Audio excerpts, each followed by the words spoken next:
আসসালামু আলাইকুম। কেমন আছেন সবাই? আল্লাহর অশেষ রহমতে আমিও মোটামুটি ভালো আছি। তো মনটা খুবই খারাপ। বাংলাদেশ আমার প্রিয় জন্মভূমি একদমই ভালো নেই।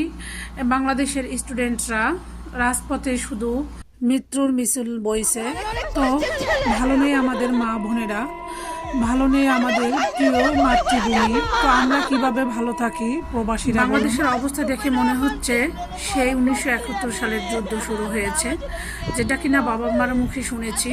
তো সেই রকম অবস্থা, কত শত মা বোনদের রক্ত ঝরছে, কত লাশ রাজপথে ছিটিয়ে পড়েছে, কত মায়ের আহাজারি, কত শিক্ষার্থীদের কান্না, আর কত দেখতে হবে বাংলাদেশের এই স্মৃতি। প্রিয় জন্মভূমি একদমই ভালো নেই। প্রিয় জন্মভূমির এই দৃশ্য যতবারই ভাবি নিজেকেই সামলাতে পারি না, নিজেকেই বুঝাতে পারি না। যত দেখি ততই চোখ দিয়ে শুধু পানি পড়ছে। রাতের ঘুম একদমই চলে গেছে, একদমই ঘুম আসে না। এই তো দেখতে পাচ্ছি লাশ নিয়ে যাচ্ছে, সমস্ত শরীরটা একদম শিহরিত হয়ে যাচ্ছে। এই যে এই ভাইটি কিভাবে একদম চোখের সামনে গুলির আঘাতে পরপারে চলে গেল।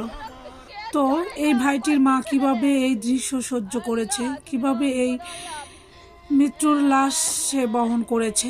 তো আমাদের দোয়া ছাড়া কিছুই করার নেই। আমরা দোয়া করি আল্লাহ যেন এই মায়েদের অনেক বেশি ধৈর্য ধারণ দেয়, কারণ আমরাও মায়ের জাতি।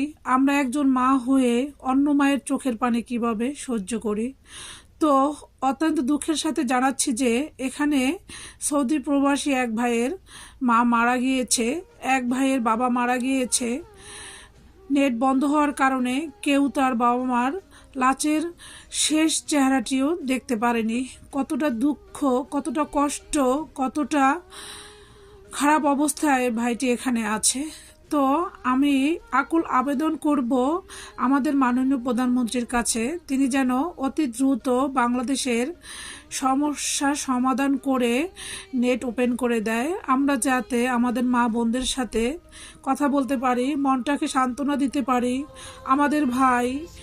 আমার দুটো ভাই রাজপথে পুলিশে আছে, তাদের জন্য কতই না খারাপ লাগছে। সেম বাংলাদেশের সমস্ত ভাই বোনদের জন্য অনেক বেশি খারাপ লাগছে। তো আমার বাবা মা হসপিটালে ভর্তি, প্রায় অনেক দিন হয়ে গিয়েছে। তারা কিভাবে কি অবস্থায় আছে একটা বারের জন্য একটু খবর নিতে পারি না। কথাটা বলতে বলতে আমার চোখের পানি দুই চোখ দিয়ে বেয়ে বেড়াচ্ছে। কি করব, কিভাবে, কবে, কোন দিন বাবা মার সাথে কথা বলে নিজেকে সান্ত্বনা দিব।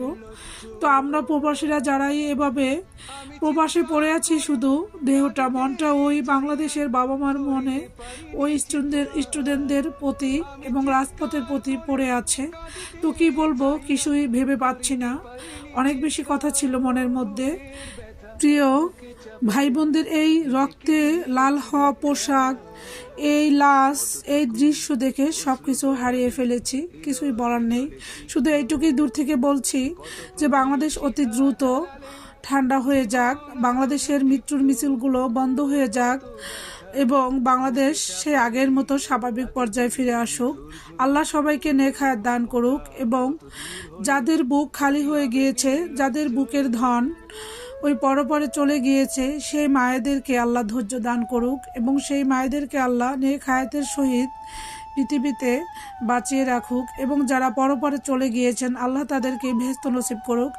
এই দোয়াটা ছাড়া আমাদের আর কিছুই করার নেই। এই তো দেখতে পাচ্ছি একটি বোন কিভাবে জনসম্মুখে সবার সামনে কতটা লাঞ্ছিত হচ্ছে, কতটা পিটানি খেয়ে এসে লাঞ্ছিত হচ্ছে। আর কত দেখতে হবে জানি না। তো আল্লাহ সবাইকে নেক হেদায়েত দান করুক। প্রতিদিন সকালে ফজরের পরে মা ভাই বোনদের সাথে কথা বলা হয়। আজকে 4 দিন হয়ে গেল কারোর সাথে কথা বলতে পারছি না, একদম দম বন্ধ হয়ে আসছে। মনটা কে কিছুতেই বুঝাতে পারছি না, ঘুম আসছে না, সব কিছু মিলিয়ে খাওয়া দাওয়া কোনো কিছুই ভালো লাগছে না, শুধু মনটা ওই বাংলাদেশে পড়ে আছে।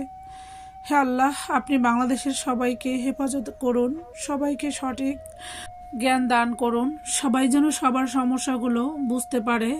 কি বলবো, ভাষা হারিয়ে ফেলেছি। আজকে আমরা প্রবাসে পড়ে আছি, কিন্তু আমাদের বাচ্চাদেরকে উপযুক্ত শিক্ষায় শিক্ষিত করার জন্য এখানে বসে পড়াশোনা করাচ্ছি এবং তাদেরকে পরম আদর যত্নে মানুষ করছি। সেম অবস্থায় আমাদের বাবা মাও আমাদেরকে মানুষ করেছে।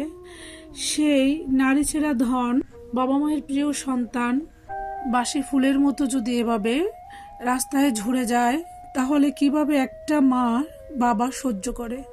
আল্লাহ, আপনি এই বাবা মাদেরকে অনেক বেশি ধৈর্য দান করুন। এটা ছাড়া আমাদের আর বলার কিছুই নেই। আল্লাহর কাছে 5 ওয়াক্ত মোনাজাতে শুধু এটাই ফরিয়াদ, আল্লাহ পাক যেন অতি দ্রুত আমাদের বাংলাদেশকে আগের সেই স্বাভাবিক পর্যায়ে এনে দেয়। তো আমার ভিডিওর মাঝে কোনো রকমের যদি ভুল ত্রুটি হয়ে থাকে আপনারা ক্ষমা সুন্দর দৃষ্টিতে দেখবেন। আমি যদি সারাদিনেও এই করুণ দৃশ্যগুলো আপনাদের মাঝে উপস্থাপন করি, তাও আমার কথাগুলো শেষ হবে না। এতটাই কষ্ট, এতটাই দুঃখ ভারাক্রান্ত মন নিয়ে ভিডিওটি করতে বসেছি। তো আমি শুধু আমাদের বাংলাদেশের প্রিয় স্টুডেন্টদের কষ্ট, দুঃখ আমার প্রিয় আপু ভাইয়াদের মাঝে তুলে ধরার চেষ্টা করেছি। আশা করি আমার আজকের ভিডিও ভালো লেগেছে। ভিডিও ভালো লাগলে একটি লাইক দিয়ে পাশে থাকবেন। অনেক আপুরাই ভিডিওটি দেখার শুরুতে একটি লাইক দিতে ভুলে যান। প্লিজ আপু ভাইয়ারা, আপনাদের কাছে আমার রিকোয়েস্ট, ভিডিওটি দেখার আগে একটি লাইক দিয়ে ভিডিওটি দেখে নেবেন। আপনাদের একটি লাইক আমার ভিডিওটি নতুন নতুন আপু ভাইদের কাছে পৌঁছে দিতে সাহায্য করে। তো ভিডিওটি শেষ করার আগে আমি আবারও বাংলাদেশের মা, ভাই, বোন এবং স্টুডেন্টদের প্রতি অনেক বেশি দোয়া এবং ভালোবাসা রেখে আজকের মতো এখানে বিদায় নিচ্ছি। সবাই ভালো থাকবেন। পরবর্তী ভিডিও দেখার আমন্ত্রণ রইল। আল্লাহ হাফেজ।